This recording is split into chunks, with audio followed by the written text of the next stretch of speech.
ជាសួរគ្រូស្រីអ្នកគ្នាខ្ញុំមកឈ្មោះអមរវិទ្យហេតុខនេះគឺយើងនិយាយអំពី topic ដែលមានឈ្មោះថា hardware monitor ដែលយើងនិយាយអំពីមើលជាមួយនឹង hardware របស់បើចង់ដំបូងយើងចូលជាមួយនឹងវាជាបកមកយើង start វាមកហើយយើងចូលជាមួយនឹងអឺនេះដូចគ្នាតមកតាមពិតយើងត្រូវវាយឡើងយើងវាយជាមួយនឹង IP address យើងវាយពី IPA មកតមកវា load ជាមួយនឹងអឺ iNet របស់ខ្ញុំបន្ទាប់មកខ្ញុំវាយជាមួយនឹង iNet ខ្ញុំក្នុង PowerShell យើងយក PowerShell មកបន្ទាប់មកយើងត្រូវវាយremote ទៅកាន់ SSH ដូចគ្នាដែលយើងមានឈ្មោះថា SSH ហើយឈ្មោះខ្ញុំហើយadd ជាមួយនឹងIP ខ្ញុំដែលមាន192 128 100ហើយជាមួយនឹង143ខ្ញុំសុំ check សម័យសិនថាវាត្រូវឬអត់អូខេត្រូវហើយបន្តមកយើង enter មកហើយយើងត្រូវអញខ្ញុំឲ្យ comment ចាំតិចអត់ទេ sorry ឲ្យខ្ញុំវាយខុសនេះលេខ1នេះចាំមិនខុសអូខេអញ្ចឹងខ្ញុំវាយជាមួយនឹង password របស់យើងមកអូខេចូលដល់កន្លែង SSH របស់យើងបន្ទាប់មកយើងត្រូវការស្អីយើងត្រូវការវាយជាមួយនឹង comment ដូចជាយើងវាយមកដូចនេះដែលយើងមានដូចជា who am I ដែលយើង check ជាមួយនឹង current directory អូខេហើយជួយយើងបន្តយើងវាយជាមួយ pwy ដែលយើងឆនៅជាមួយនឹង home ដែលដូចគ្នាអញ្ចឹងយើង enter មកអូខេយើងទៅ home ហើយយើង check ជាមួយនឹង host name ដែល user មែនដែលជាអ្នក host ហ្នឹងអញ្ចឹងយើង enter តិចមកអូខេខ្ញុំតាមមកយើងមាន command ថ្មីដែល command ហ្នឹងយើងឆែកជាមួយនឹង CPU ថាវាតើដំណើរការអញ្ចឹងខ្ញុំវាយជាមួយនឹង ls CPU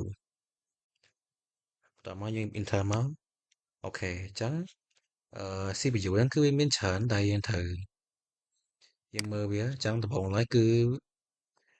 វាមានជាមួយនឹង CPU mode អីហ្នឹង address ហើយ vendor date វាតំណែងដែលយើង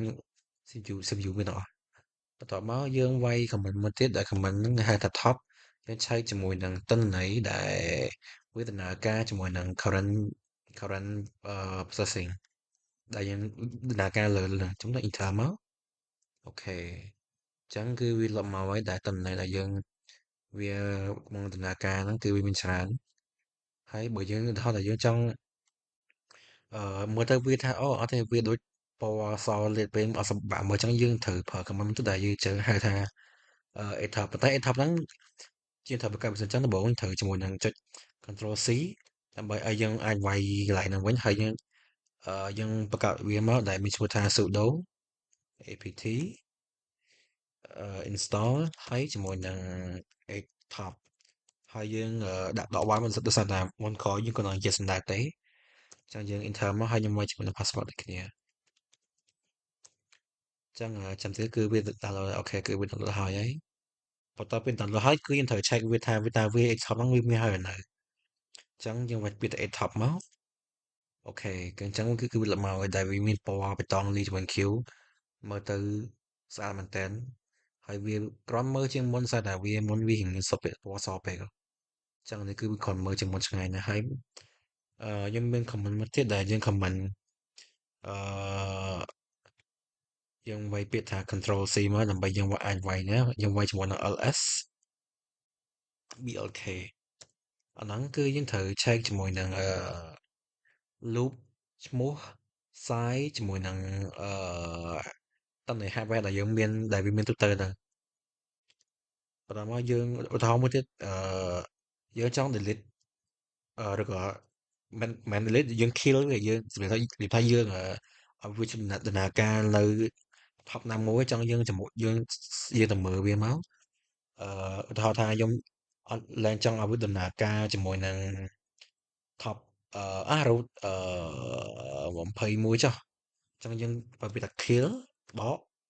21មកអញ្ចឹងអាហ្នឹងគឺ kill គឺវានៅដំណើរការអញ្ចឹងវីដេអូខ្ញុំមានតែប៉ុណ្្នឹងទេខ្ញុំអរគុណលោកគ្រូអរគុណដែលបានចូលមើលចង់ជម្រាបលា